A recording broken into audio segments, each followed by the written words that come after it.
جبریل باپ کے ساتھ ہی دروازے تک آیا۔ دروازے سے نکلتے ہوئے اس نے امامہ کو خداحافظ کہا تو اس نے اس کا بازو پکڑ لیا۔ تم واپس آ جاؤ گے نا؟ وہ برستی آنکھوں سے منت بھرے انداز میں کہہ رہی تھی۔ اس نے امامہ سے نظریں ملائے بغیر اس کا ہاتھ نرمی سے ہٹا کر چوما۔ انشاءاللہ۔ پھر جھک کر اپنی ٹانگ سے چپکے جبریل کو اٹھاتے ہوئے اس کا منہ چوما اور کہا اپنی ممی اور بہن کا خیال رکھنا۔ I always do بابا۔ بابا میں ہمیشہ ہی رکھتا ہوں۔ جبریل نے اسے یقین دلایا۔ سالار نے ایک بار پھر اس کا منہ چوما۔ I am proud of you۔ سالار نے اسے گود سے اتار دیا اور سب کو خداحافظ کہا۔ دروازے میں برستی آنکھوں کے ساتھ کھڑی امامہ کو دیکھے بغیر لاکھوں لوگوں کے ہجوم میں سالار نے ایئرپورٹ پر ریبیکا کی میت وصول کی۔ کوئی ہتھیاروں سے مسلح اس قبائلی ہجوم میں جانے کا رسک نہیں لینا چاہتا تھا جن کو جان لینے اور دینے کے علاوہ کچھ نہیں آتا تھا۔ وہ وہاں نہتا تھا اور تن تنہا اسی دلیری سے اپنے ساتھ ایک بھی گارڈ لیے بغیر اندر چلا گیا تھا۔ دنیا میں کروڑوں ٹی وی اسکرینز پر لائیو نشر ہونے والا وہ ایونٹ لاکھوں کے ہجوم میں صرف ایک شخص کو فوکس کیے ہوئے تھا اور وہ بار بار وہ اس مجمع کے سامنے بیٹھا تھا جس میں سے کوئی بھی اس پر گولی چلاتا تو یہ بھی پہچانا نہیں جا سکتا تھا کہ وہ کہاں تھا اور کون تھا۔ اگر وہ مجمع اس پر چڑھ دوڑتا تو اللہ کے سوا کوئی نہیں تھا جو اس مجمع کے ہاتھوں اس کی بوٹیوں کے بھی ٹکڑے ہونے سے روک سکتا۔ اور یہ احساس سالار کو اسٹیج پر بیٹھے ان لاکھوں لوگوں کے سامنے ہو رہا تھا۔ اس کے دل پر لاکھوں لوگوں کی ہیبت طاری ہو رہی تھی اور اس کی زبان پر قرآنی آیات کا ورد تھا۔ امریکہ میں CIA اور ورلڈ بینک کے ہیڈ کوارٹر میں اسکرین پر نظر آنے والا وہ شخص ان سب کو اپنی ہیبت میں لے رہا تھا جن کا ڈنکا پوری دنیا میں بجتا تھا۔ دلیری ہو تو ایسی، جرأت ہو تو ایسی۔ وہ گنگ تھا، دم بخود اور مروب۔ وہ شخص اب پیٹرس ایبیکا کو خراج تحسین پیش کرنے کے لیے نشست سے اپنے نام پکارے جانے پر اٹھ رہا تھا۔ لاکھوں لوگوں کا مجموعہ اس کے لیے تالیاں بجا کر کے داد و تحسین دے رہے تھے۔ وہ اس وقت پوری دنیا کے کیمروں کا مرکز بنا ہوا تھا۔ اسٹیج کے بالکل اوپر کافی بلندی پر ایک بلیک ہاک ہیلی کاپٹر میں CIA کے کچھ کمانڈر اس مجمع کو ٹی وی اسکوپ سے مانیٹر کر رہے تھے۔ چند اور بلیک ہاکس آس پاس کی عمارتوں کو وہ سالار سکندر کی حفاظت اور زندگی کے لیے اس وقت اس سے زیادہ کچھ نہیں کر سکتے تھے۔ سالار سکندر روسٹرم کے پیچھے پہنچ چکا تھا۔ مجمع کو سانپ سونگھ گیا تھا۔ اب وہ بسم اللہ الرحمن الرحیم پڑھنے کے بعد قرآنی آیات کی تلاوت کر رہا تھا۔ وہ ٹی وی آن نہیں کرنا چاہتی تھی لیکن اسے بے چینی کی باعث بند کر کے بھی نہیں بیٹھ سکتی تھی۔ وہ سرد اور بے حس و حرکت وجود کے ساتھ بت بنی اس شخص کو ٹی وی پر دیکھ رہی تھی۔ اگر اس کے وجود میں کہیں حرکت تھی تو اس کے دل کی دھڑکن تھی۔ سالار سکندر نے زندگی میں بہت ساری تقریریں کی تھی لیکن ان میں سے کوئی تقریر لاکھوں کے ایسے مجمع کے سامنے نہیں تھی جس سے وہ انسانی ہمدردی کے علاوہ کوئی تعلق نہیں رکھتا تھا۔ وہ مقامی زبان میں ان سے بات کر رہا تھا اور وہ ترجمہ ہو کر اس کے ساتھ اسکرین پر آ رہا تھا۔ نہ امامہ کو اندازہ تھا نہ سالار کو کہ وہ آج افریقہ کے اس سیاہ فام مجمع کے سامنے نبی کریم صلی اللہ علیہ وسلم کا آخری خطبہ دہرائے گا۔ اس نے ہمیشہ کی طرح بسم اللہ سے تقریر کا آغاز کیا، پھر قرآنی آیات سنائی کہ عزت اور ذلت صرف اللہ کے ہاتھ میں ہے، اور اس کے بعد اس نے سر اٹھا کر مجمع کو دیکھا۔ ایک لمحے کے لیے وہ بھول گیا کہ اسے کیا کہنا تھا۔ اس نے دوبارہ روسٹرم پر رکھا اس کاغذ پر نظر دوڑانی جس پر اس نے تقریر کے نکات لکھے تھے۔ وہ ہمیشہ صرف نکات لکھ کر ہی تقریر کیا کرتا تھا۔ اسے اپنی یادداشت اور علم پر ایسا ہی اندھا یقین تھا اور اب وہ بالکل خالی ذہن کے ساتھ ہونکوں کی طرح اس مجمع کو دیکھ رہا تھا جو اس کے اگلے الفاظ کے منتظر تھے۔ اس کے پچھلے الفاظ ان کے سر سے گزرے تھے۔ افریقہ کے وہ قبائل جو اس وقت وہاں اکٹھے تھے وہ آج بھی اللہ کی عبادت نہیں کرتے تھے، نہ ہی اللہ کے وجود کو مانتے اور پہچانتے تھے۔ یہی وہ لمحہ تھا جب اسے آخری خطبہ یاد آیا تھا۔ میں ایک ایسی تنظیم کا حصہ ہوں جنہوں نے ماضی میں اس خطبے اور آپ لوگوں کے ساتھ بہت زیادتیاں کی ہیں۔ آپ لوگوں کو کمتر سمجھا گیا، آپ لوگوں کے حقوق چھینے گئے اور آپ لوگوں کے وسائل پر ناجائز قبضہ کیا گیا۔ میں ان سب کے لیے آپ سے معذرت خواہ ہوں کیونکہ میں ایک ایسے مذہب کا ماننے والا ہوں جو یہ سب گناہ قرار دیتا ہے۔ میں ایک ایسے مذہب کا ماننے والا ہوں جس کے پیغمبر حضرت محمد صلی اللہ علیہ وسلم امانتوں میں خیانت سے منع کرتے تھے۔ وہ اپنے بھائی کے لیے بھی وہی پسند کرنے کی تلقین کرتے تھے جو اپنے لیے، جنہوں نے بتایا کہ کسی گورے کو کالے پر اور کسی کالے کو گورے پر کوئی برتری نہیں۔ وہ انسانی مساوات کی بات کرتے تھے، ذات پات رنگ نسل کو نہیں مانتے تھے۔ سالار سکندر حافظ تھا، مبلغ نہیں تھا، مقرر تھا، مفسر نہیں تھا۔ زندگی میں کبھی اس نے اپنے پروفیشن میں مذہب کو لانے کی کوشش نہیں کی تھی۔ وہ آج بھی اسی نیت سے وہاں آیا تھا، پر اس وقت جو زبان سے نکل رہا تھا وہ دل کی آواز تھی جو دلوں تک جا رہی تھی۔ افریقہ میں غیر انسانی حالات میں رہنے والے وہ سیاہ فام مجمع اس کی باتیں سن رہا تھا، اور اب پہلی بار ساکت و صامت خاموشی کے ساتھ سن رہا تھا، اور اس خاموشی کو ایک بے اختیار داد و تحسین نے توڑا تھا۔ یہ داد سالار سکندر کے جملے پر نہیں ملی تھی، یہ داد خاتم النبیین کے آخری خطبے کے ایک بنیادی فلسفے کو ملی تھی۔ آج 1400 سال بعد بھی وہ پیغام دلوں کو تسخیر کر رہا تھا، ان پر مرہم بھی رکھ رہا تھا، اس لیے کہ وہ پیغام انسانیت کے لیے تھا۔ ہیڈ کوارٹرز میں بیٹھے لوگ اب بھی گنگ تھے۔ لاکھوں کا وہ مجمع اس آدمی کو اپنے روب میں نہیں لے پا رہا تھا، لیکن اس کی زبان سے ادا ہونے والے الفاظ اس لاکھوں کے مجمع کو جیسے اس کی مٹھی میں لے آئے تھے۔ سالار نے وہ اسم اعظم پڑھتے ہوئے امریکہ اور افریقہ کی نفس پر ہاتھ رکھ دیا جو 1400 سال پہلے بھیجا گیا تھا۔ امامہ بھی دم بخود تھی، وہ شخص کس جگہ کھڑا کیا دہرا رہا تھا؟ یہ لوگ بابا کے لیے تالیاں کیوں بجا رہے ہیں؟ وہ جبریل کے سوال پر جسے چونک پڑی۔ امامہ اس کا چہرہ دیکھ کر رہ گئی، تالیوں کی گونج اب تھم رہی تھی، وہ بہت دیر تک بجتی رہی تھی، اتنی دیر تک کہ سالار کو یاد آ گیا تھا کہ اسے آج وہاں کیا کہنا تھا، لیکن اب اپنے بولے ہوئے الفاظ یاد آنے پر اتنی خوشی نہیں ہوئی، تاثیر اس میں تھی جو بھول کر یاد آیا تھا۔ میں افریقہ میں اپنی مذہب کی انہی اصولوں اور اسی سوچ کے ساتھ کام کرنے آیا ہوں، اور میں آپ لوگوں سے وعدہ کرتا ہوں کہ اگر مجھے یہ احساس ہوا کہ میں ان اصولوں پر آپ لوگوں کی فلاح کے لیے کام نہیں کر سکتا تو میں یہاں سے چلا جاؤں گا، لیکن میں ان طاقتوں کے ہاتھ مضبوط نہیں کروں گا جن کے خلاف پیٹراس ایبکا نے جنگ کی اور جن سے لڑتے ہوئے اس نے جان دی، لیکن ایبکا نے اپنی جان اس لیے قربان نہیں کی کہ وہ اپنے لوگوں کو بدترین حالات میں جیتا دیکھے۔ وہ اپنے لوگوں کے لیے یہ خواب دیکھتا تھا، ایک اچھی زندگی کا خواب۔ سالار سکندر اب انہیں ایبکا کی آخری ای میل سنا رہا تھا۔ لاکھوں کا وہ مجمع جو ناقابل تسخیر پہاڑ لگ رہا تھا اب تسخیر ہو چکا تھا۔ وہ سالار کے الفاظ پر رو رہا تھا، تالیاں بجا رہا تھا، ان کے الفاظ پر نعرے لگا رہا تھا۔ سالار اپنی تقریر ختم کر کے روسٹرم سے ہٹ چکا تھا، واپس اپنی نشست کی طرف جاتے ہوئے لاکھوں کا وہ مجمع سالار سکندر کا نام پکار رہا تھا۔ آنسو صرف اس مجمع کی آنکھوں سے نہیں بلکہ امامہ کی آنکھوں سے بھی روانہ ہو چکے تھے۔ وہ مجمع سالار کو اپنی نجات دہندہ کے طور پر دیکھتے ہوئے رو رہا تھا، اور امامہ اس نجات دہندہ کی جان ایک بار پھر بچ جانے پر۔ آپ کیوں رو رہی ہیں ممی؟ جبریل نے کچھ پریشان ہو کر ماں کو دیکھا۔ امامہ نے کچھ بھی کہے بغیر اسے خود سے لپٹا لیا تھا۔ تمہیں پتا ہے تمہارے اندر خودکشی کرنے کی خواہش آج بھی اسی طرح موجود ہے جس طرح 17 سال پہلے تھی۔ سالار سکندر نے لیپ ٹاپ پر آخری ای میل کا جواب دیتے ہوئے ایک گہرا سانس لیتے ہوئے امامہ کی آخری پھٹکار سنی۔ وہ اب اپنا کام نپٹا چکا تھا تو امامہ کی طرف متوجہ ہوا، وہ پریشان تھی۔ اسے اندازہ تھا جو کچھ آج ہوا تھا اس کے بعد اس کے ذہنی تناؤ کا اندازہ لگا سکتا تھا۔ تم ٹھیک کہتی ہو، سالار نے لیپ ٹاپ بند کر کے بیڈ کی طرف جاتے ہوئے کہا۔ تمہیں پتا ہے مجھے تمہاری کیوں ضرورت ہے اور میں کیوں فکر مند رہتی ہوں تمہارے لیے؟ وہ اس کے اعتراف پر برہم ہوئی تھی۔ کیونکہ بچے پریشان ہو جاتے ہیں، تم کوئی سپر مین نہیں ہو جو تمہارے کمالات دیکھ کر تالیاں بجائیں گے، تمہیں کچھ ہوگا تو۔ وہ بات کرتے کرتے روحانسی ہو گئی، بات مکمل نہ کر سکی۔ وہ گہری خاموشی کے ساتھ اس کی بات سنتا رہا، پھر اس نے سر اٹھا کر امامہ کو دیکھا جو اس کے بالمقابل کھڑی تھی اور وہ بستر پر بیٹھا ہوا تھا۔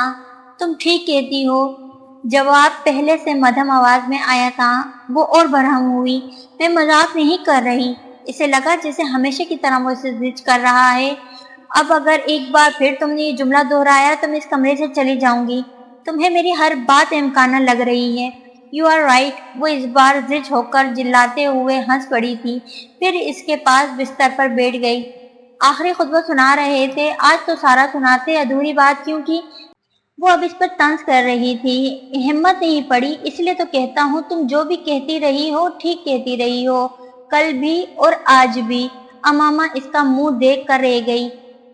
پیٹریاس ایبکا اپنی زندگی کے آخری لمحے تک امن کے لیے لڑا، وہ نیویارک کی ایک سڑک پر اپنی جان بچانے کے لیے لڑتا رہا، انہی طاقتوں کے ہرکاروں کے ساتھ جن کے ساتھ تم کھڑے ہو اور جن کے ساتھ مل کر تم افریقہ کی تقدیر بدلنا چاہتے ہو۔ اس نے سالار کو وہ آئینہ دکھایا جو صرف اسے امامہ ہاشم ہی دکھا سکتی تھی۔ تو تم سمجھتے ہو وہ تمہیں یہ سب کرنے دیں گے؟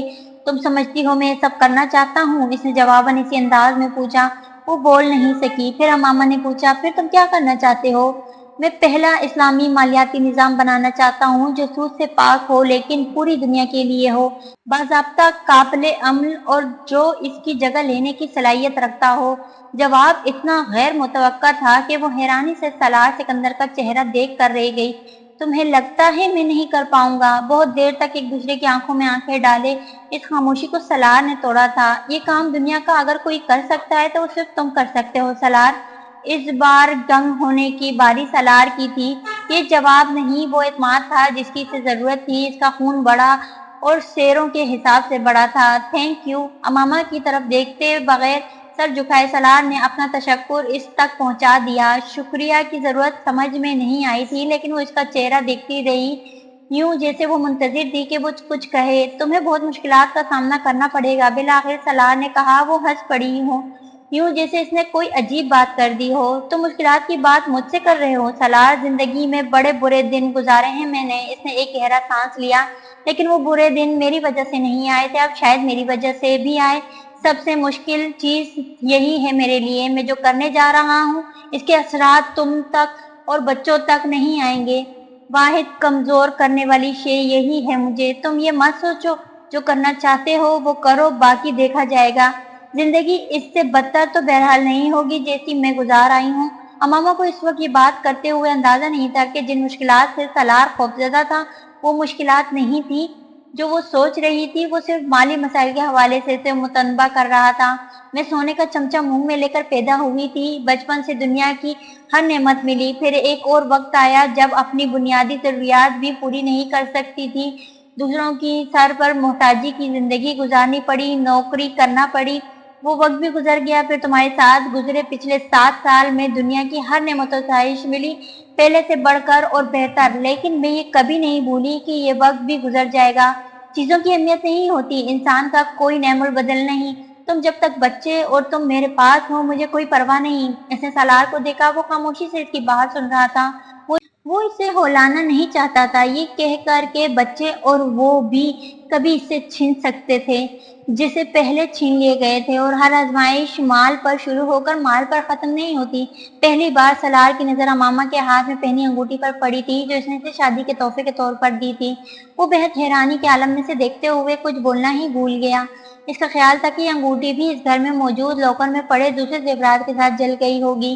اس جگمگاتی بیش قیمت انگوٹھی کو اب اس کی مخروطی انگلی میں سجا دیکھ کر اسے ایک عجیب سی خوشی ہوئی تھی، ناقابل بیان خوشی۔ اس نے امامہ کا ہاتھ تھام لیا۔ یہ کہاں سے آئی؟ گفتگو کا موضوع عجیب انداز میں بدلا تھا۔ امامہ ہنسی اور اس نے ہتھیلی پر ہی اپنا ہاتھ پھیلا دیا تھا۔ اسے سالار کی خوشی اور کیفیت کا اندازہ تو نہیں ہوا لیکن خود وہ اس انگوٹھی کو دیکھ کر کھل سی گئی۔ اس کے ساتھ اس کی جذباتی وابستگی تھی۔ وہ دیر سے ملا تھا لیکن منہ دکھائی کا تحفہ تھا، اور اس کے ہاتھ میں جب وہ پہنی ہوئی ہوتی تو اس کی خوبصورتی دیکھنے والوں کو مبہوت کر دیتی تھی۔ اتنا تو امامہ جانتی تھی لیکن اس کی قیمت کا اندازہ اسے آج بھی نہیں تھا۔ سالار نے اس کے ایئر رنگز اور چین کو نوٹس نہیں کیا اور وہ انگوٹھی پہ اٹک گیا تھا۔ بس تم نے میرے ایئر رنگز اور چین نہیں دیکھی؟ وہ اسے اب دونوں چیزیں ہاتھ سے چھوتے ہوئے دکھا رہی تھی، کسی بچے کی طرح خوشی اور جوش سے۔ سالار نے مسکراتے ہوئے ان چیزوں کو دیکھا اور پھر امامہ کے یکدم سب بھول بھال کر جگمگا اٹھنے والے چہرے پر نظر ڈالی۔ تینوں چیزوں کو دیکھتے ہوئے اسے یاد آیا تھا، وہ چین ڈاکٹر سبتلی کی دی ہوئی تھی اور ایئر رنگز امامہ کو شادی کے تحائف میں اس کے ساس سسر نے دیے تھے، اور وہ انگوٹھی اس نے سکندر عثمان کی طرف سے ملنے والی جائیداد میں سے ایک پلاٹ کو بیچ کر خریدی گئی۔ ان تینوں میں سے کوئی چیز سود اور حرام کے پیسے سے نہیں خریدی گئی تھی اور زیور واپس آ گیا تھا۔ تم کیا سوچ رہے ہو؟ امامہ نے اسے مخاطب کیا۔ کچھ نہیں، ایسے ہی ایک خیال آیا تھا۔ سالار گہرا سانس لے کر بات ٹال گیا تھا۔ اس انگوٹھی کی قیمت کیا ہے؟ پتہ نہیں۔ امامہ کو ایک دم سے اس کی قیمت کا خیال کیسے آ گیا؟ یہ انمول ہے کیونکہ تمہارے ہاتھ میں ہے۔ سالار نے اس کا ہاتھ چوما اور وہی جواب دیا جو اس انگوٹھی کے پہناتے وقت دیا تھا۔ وہ ہمیشہ کی طرح سرشار ہوئی تھی۔ یہ بہت دفعہ پیش کیا جانے والا خراج تحسین تھا جو ہر بار نیا لگتا تھا کیونکہ ہمیشہ اچھا لگتا تھا۔ پیکنگ مکمل ہو گئی؟ سالار نے موضوع بدل دیا۔ ہاں مکمل ہو گئی۔ امامہ اٹھ کھڑی ہوئی۔ وہ 3 دن بعد پاکستان جا رہے تھے۔ تم کتنے دن ٹھہرو گے وہاں؟ امامہ نے پوچھا۔ 1 ہفتہ، سالار نے لیٹے لیٹے جواب دیا۔ کیوں؟